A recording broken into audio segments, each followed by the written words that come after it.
How's it going, fam? Welcome back to Erica's EDC, and today we are going to sharpen this beautiful little knife from Shapton Cutlery.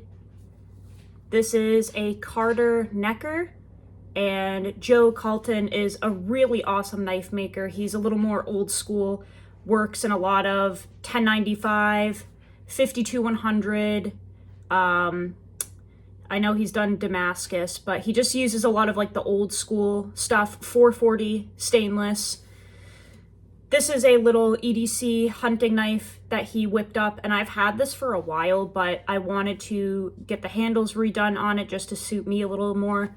And Josh Francis of Knife Guy Mods has done that for me. So now that it's all ready to go, we're gonna sharpen it because it is very dull. The kids were using it in the driveway over the summer and I never put a new edge on it. So we're going to do that today. And we're going to be using my Shapton glass stones. I have not made enough content on these, so I want to talk about them as we use them and just provide some real use on these stones because usually I'm using the DMT stones. I have already started on this because if I recorded the entire progression, it would be like over an hour long. So I did start on this 120 grit Shapton glass. I do not have anything in between this 120 and this 500, so I did have to use my 325 DMT diamond stone. Now we're back to the Shapton glass, and we will use these moving forward. These are splash and go ceramic stones, so you basically spray them with water as you use them. You don't have to soak them, but you do have to use them like wet. So I just use a spray bottle, which we'll put some water on here right now and just let this set in for about a minute while we chat. But yeah, this knife had no edge on it at all. Like I said, the kids used it over the summer in the driveway. It had some pretty bad edge damage and I never fixed it because I figured if I was going to send it off to get a rehandle anyway, there's no point in putting an edge on it because I almost wanted it to be dull. It just makes it less likely that Josh would cut himself when he's working with this, and he tapes it up anyway, but I was like, I'll just do the edge when it's all done. So it had some pretty severe edge damage. I got that out very easily with the 120 stone. Then I refined it a little bit on the 325, and now all we're doing moving forward is just really refining this edge. So right now it has the 325 grit edge on it, which I will show you on paper what that's kind of looking like. It's obviously a little rough, but we're just gonna continue refining that. So that's what we're working with right now. And it's sharp. This is a very sharp knife, obviously, but you can hear there's, it's very toothy. Very, very sharp, but very toothy. So we're just gonna kind of polish that up as we go here and refine it a little more. This is a very, very thin knife. It actually has some flex to it. It's so thin, but it's supposed to. This could definitely be like a bird and trout knife. It's so flexible. So yeah, sorry about the barking. Let's kind of refine this on the 500, and then we'll probably go 2000, maybe some stropping, but I just wanted to, like I said, make a little more content on the Shapton glass stones because I haven't made a lot of content on them. I typically use the DMTs. So I kind of just wanted to show how these Shapton glass stones work because they're really, really nice. So right now I'm just working on one side. I'm going to build a burr up and then we'll flip. But these are incredibly nice stones. I got the 500, the 2000, and the 16,000 in a set, which actually is right here. I'll show you. It comes in this stand, and the 500 is on top, and then you've got the 2 and the 16. But you can buy it in a set. You can also buy them separately. But these are really, really nice stones. They're very fun to use. They create a really clean edge. The reason I haven't made a lot of content on them is because I can't use them for everything. So as you guys know, I use a lot of diamond stones because a lot of the steel that I work with would be classified as super steel. I use a lot of high hardness, super steel with really high vanadium carbide content. Oh, that feels great. And unfortunately, ceramic stones won't always touch that type of steel, because when sharpening, you need the stone to be harder than the steel, otherwise it won't move the material. It won't create a burr. And because I use a lot of super steel, these ceramic stones are not harder than some of the super steels I use. So I don't get to play around with my Shapton glass stones as much as I would like to. But when I'm using something like 1095, I can use these because 1095 is a simple carbon steel and you can basically sharpen it on anything. So I get to play around with these today.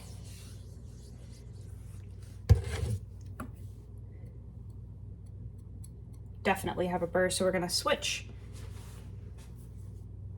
And I just want to very gently knock that burr off. Perfect. This is also one of the first knives I've been able to use in 1095 and sharpen properly because a lot of 1095 is done really poorly. So this has been a fun process this morning. It's literally 9 a.m. and I got up, made coffee, took care of the dogs, and then I was like, I need to sharpen. I'm jonesing for it. But 1095 is really hard to get done properly because it's a cheap, very, very cheap steel that a lot of production companies use, and they do it soft and thick and just done poorly with burnt edges and tons of RA and all of the bad things. So when you get custom 1095 like this, or that scrawny lumberjack splinter that I have in 1095, it's really fun to sharpen these up because they actually sharpen. And Joe makes some really cool knives. Like I said, he's one of those old school makers. He was on like a Forged in Fire episode or something with like making swords, and he knows how to forge. He's just, I think he's a certified some sort of bladesmith or something.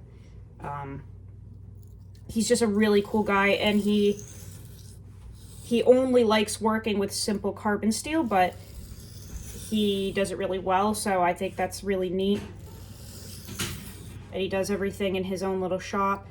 He's made knives. He's made little pocket knives out of a Volkswagen Bug that he had, and he used like the torsion bars or something, or the springs, and like forged blades out of it. He's just a cool guy. He's just a cool maker. You can see we're taking off a lot of material with this. But Joe's a legend. He's an absolute legend. He's the one that made that 940, like that 10-year 940 review that has, I don't even know how many views it has at this point. Hundreds of thousands of views. So check out Carlton Cutlery. I'll link his channel below.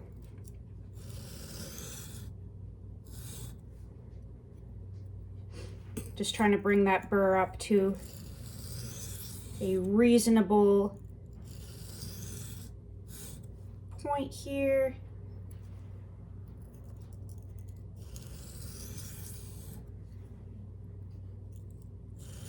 And as we move through these stones, this burr is going to be less and less aggressive as we really refine this entire edge.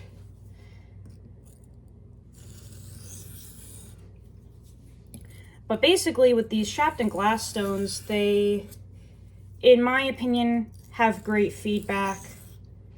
They're really fun to use and easy to use for all simple carbon steels and some like non-simple carbon steels. I'm trying to think of, I think one of the only PM steels that I've done on these would be like Crewware. Other than that, maybe like S45VN, but once you start getting into those crucible powder steels or like high hardness bowler steels or anything like that, that's when these won't really do anything for you. So if you're looking to sharpen like K390 or 10V or Z Max or 15V on these, or Maximate, it's probably not going to work that well because they're just too soft for that.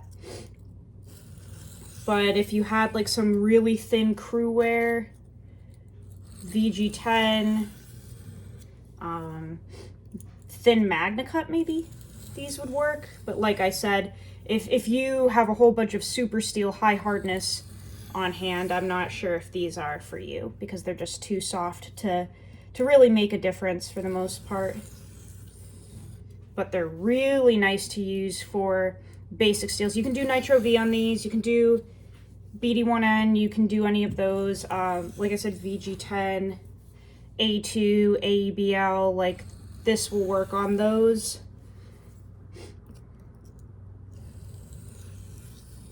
It's just not really for super steel.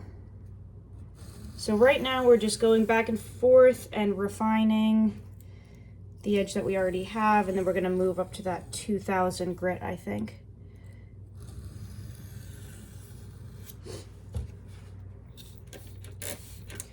The other thing about these is that they just take a little more like maintenance attention, I guess you could say. You do have to flatten these out. You have to use a lapping stone to flatten these. Because it's ceramic, they will dip out, so as you use them, the areas of the stone that you contact the most with your knife will start to slowly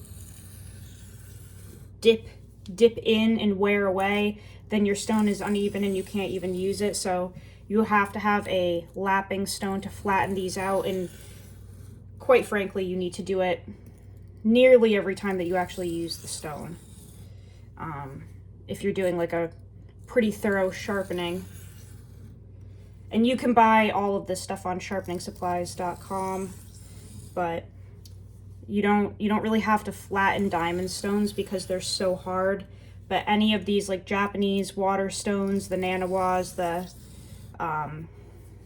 Shapton glass, the Chaucera, any of those, you definitely have to flatten out. Otherwise, you're not going to create a sharp edge.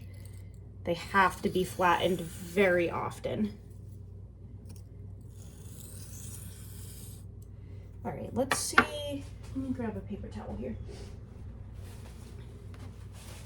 Let's see where we're at now. Got a little bit of a burr still hanging on there.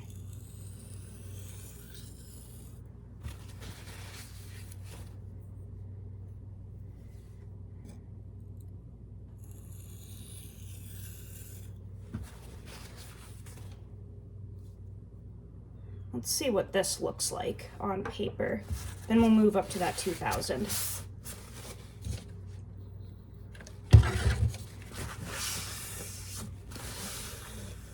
These stones are really fun to use, but like I said, the maintenance on them is definitely a little more so. See how dirty this is? So this has to be lapped, and also the lapping will clean this, but if you weren't to flatten it out, you can use like a, oh, what is it called? It starts with an N. There's a little like golden stone that you can use to clean this thing, and I have one, Nagura stone, something like that. It's basically like an eraser, but you have to keep these clean and flat to use them properly, and they just take more care than a diamond stone. So I'm gonna put this 2000 in, and while this is sitting on water for about a minute. I'm gonna just see the sharpness level that we're at on the knife. But these are so soft. Like this 2000, it's like touching air. It's so soft. They're really fun to use. You can make a really refined, polished edge. Okay, let's check while that's sitting. Let's see where we're at with the knife. Might have a little residual burr hanging on there, but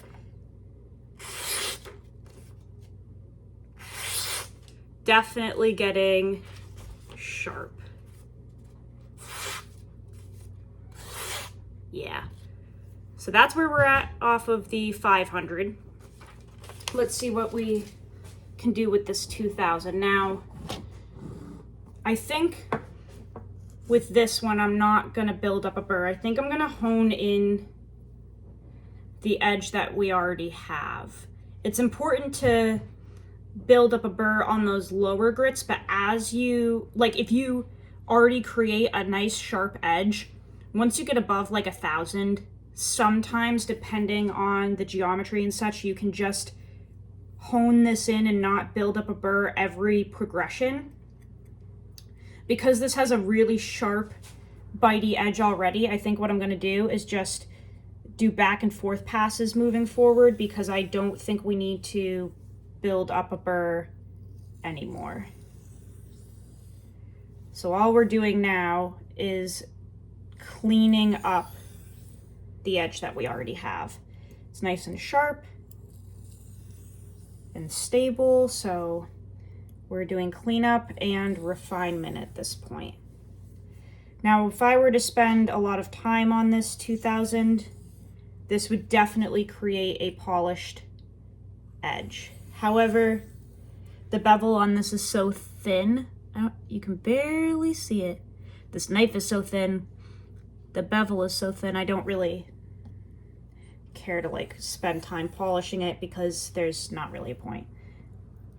This knife is so thin and the bevel is nearly non-existent, so there's no point in trying to make it look pretty because there's nothing really to look at anyway.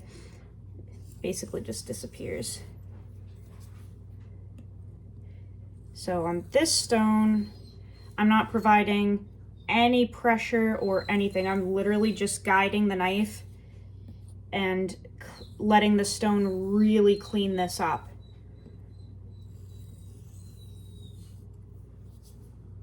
So any little tiny hang-ups or micro burrs or anything, this is going to just wipe away essentially. But you can see it is still removing material. This is all metal particles. So even on this 2000, because this is a 1095 blade, we're still removing material.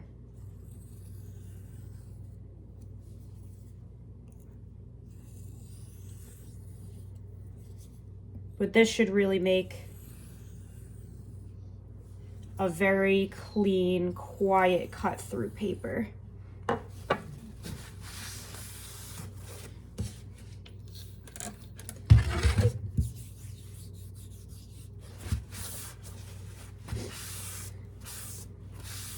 So see how there's still metal particles in there? Like I said, these require way more maintenance. Like this is gonna have to be cleaned after just this one sharpening on this knife.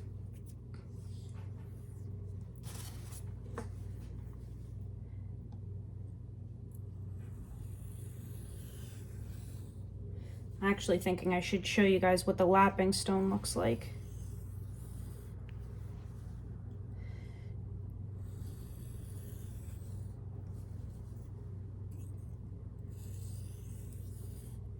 All right, let's check our edge.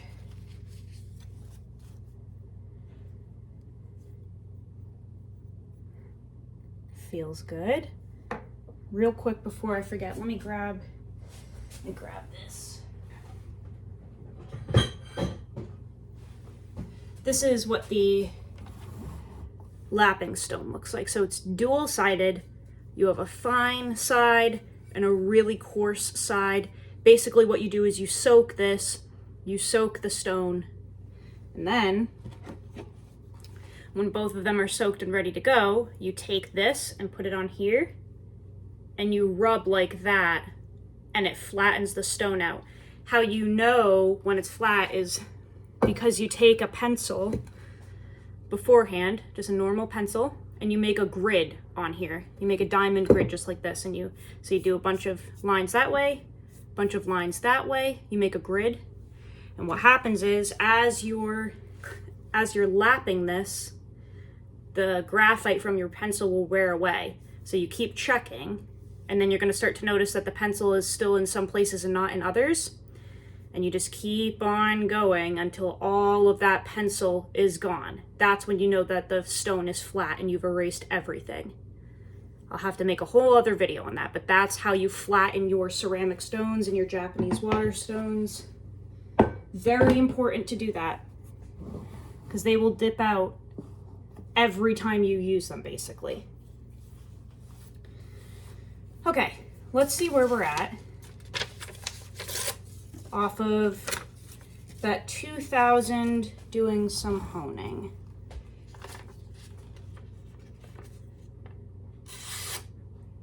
See how we're getting more and more quiet and clean with our cuts?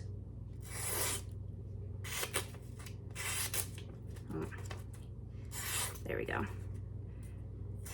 They're getting more refined, basically, each time that we move up.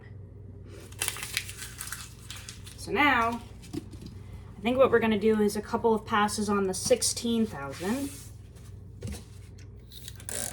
and then do some stropping and see where we're at.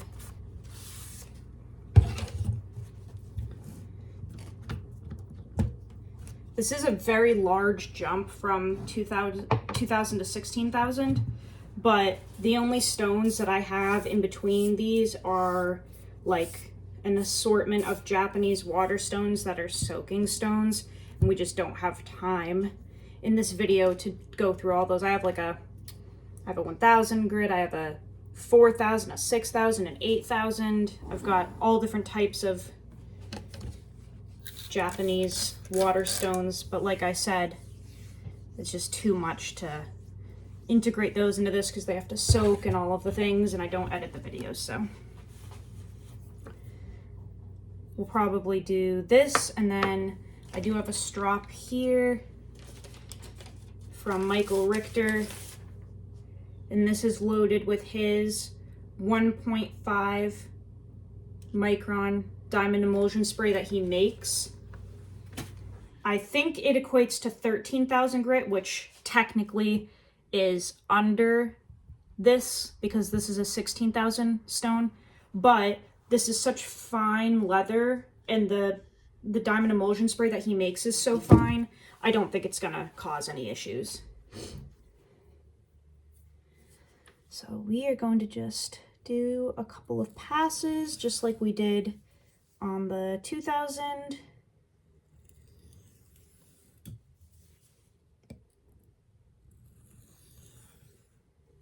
This stone is so fine you can't even like hear the knife moving across it.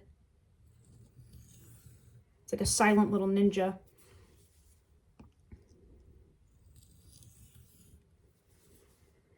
But this is, I believe, the finest stone I own. I really want to try some of those Atomas and Veneve and all of those, but they're just so expensive. I can't justify swinging that price.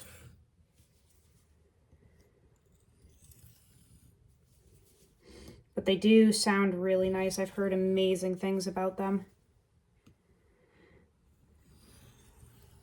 Maybe someday.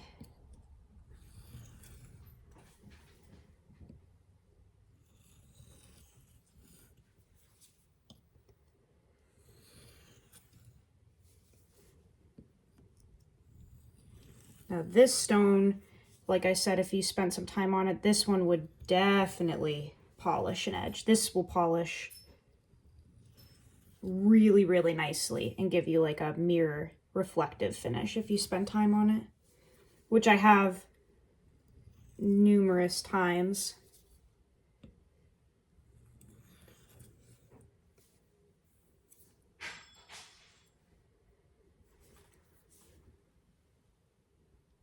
Yeah, you can see. You can see how reflective that is on that tiny little bevel.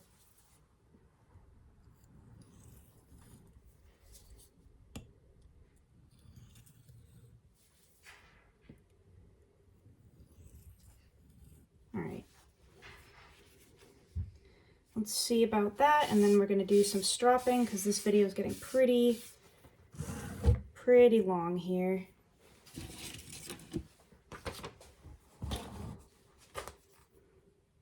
Just checking to make sure we hadn't built up any type of micro burr on there. Wow. Yep, that's pretty dang sharp.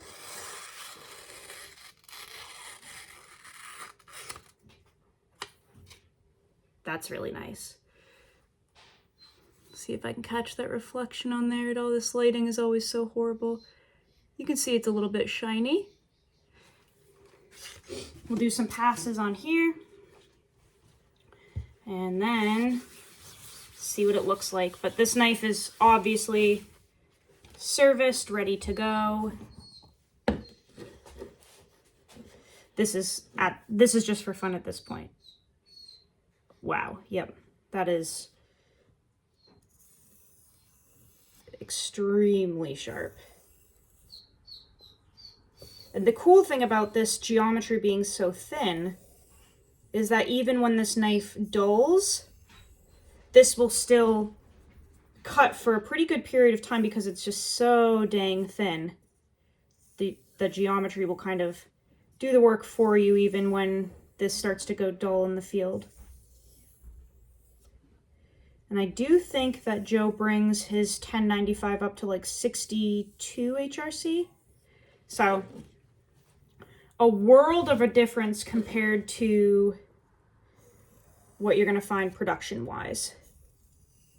A lot of production 1095 is going to be 56, maybe 58 HRC if you're lucky.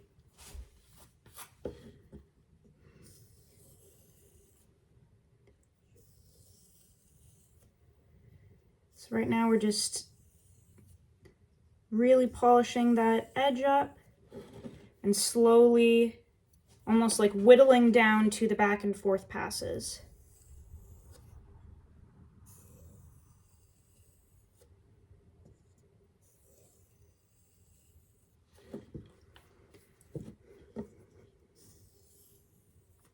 So if we were trying to actually make a mirror polished edge on this, you would probably not want to go from a 16,000 and then back down to a 13,000 grit because you want to continuously move up with your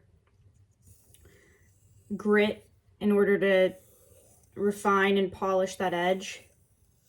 But because we're not really looking to do any particular scratch pattern, I think this is okay, especially because, like I said, sometimes the numbers of the grit don't correlate all the time.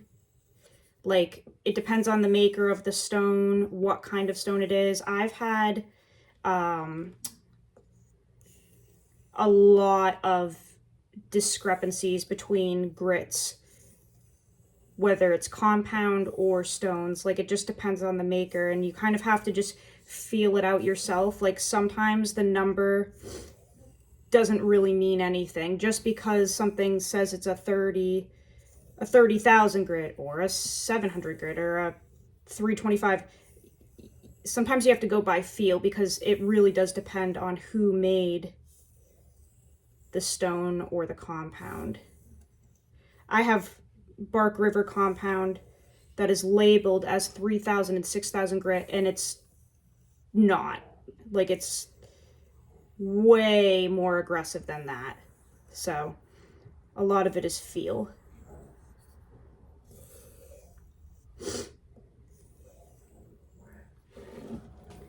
Now we're just going back and forth and really refining and polishing. Just doing the lightest pressure.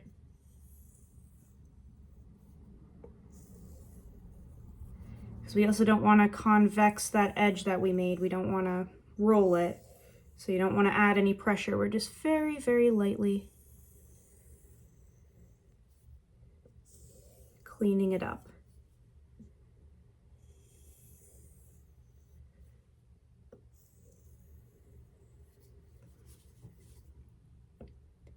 I'm curious to see how this affects the edge because, like I said, this is diamond spray. So different than the ceramic we were just using.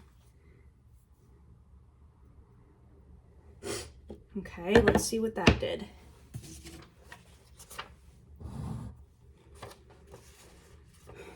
Hold on, I want to lift this up a little bit so I don't have to keep leaning down. Well, we're at 30 minutes. What a video. Okay.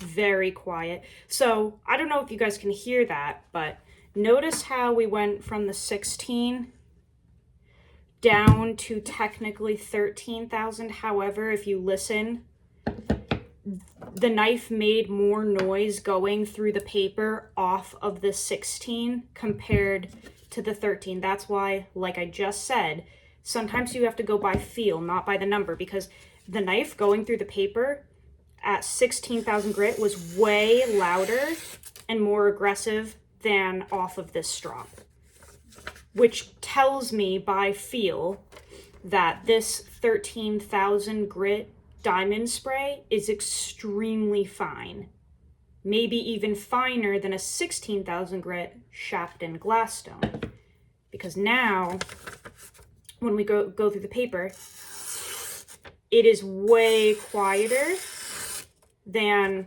off of that stone. That's why it's so important to go by feel sometimes and not the number. But great results. Great results all around. Man, you can't even see that little bevel, can you? It's nearly invisible. But I'm very pleased with how this cleaned up. It was really easy to work with. 1095 is, you know, a hit or miss, but the stuff that Joe's doing is just great. That is very quiet. You can tell when a knife is sharp because you can bite kind of anywhere and it will go. Like, watch. See how it just, at any angle, grabs and goes? You can even cut sideways. That's when you know a knife is sharp. Look at that. That is very, very impressive. Joe does really good stuff. He works with simple carbon steel, but at least he's doing it right, and that's so important. It's like if you're gonna make knives out of 1095 or ADCR V2 or 52100, at least do it right. You know what I'm saying? This, that's done right, guys. Look at that.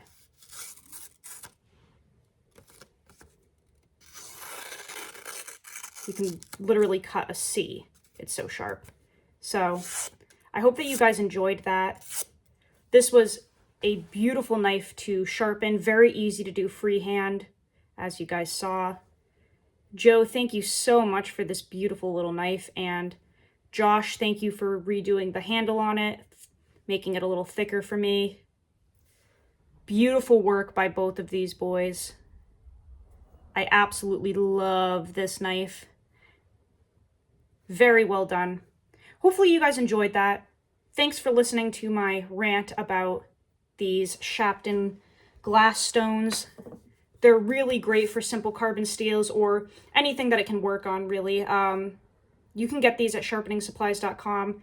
No affiliation with them, but they have a huge selection of stuff, great prices, and that's where this set came from. So If you really want to step up your sharpening game with steels that can take it, I highly recommend the Shapton glass ceramic stones.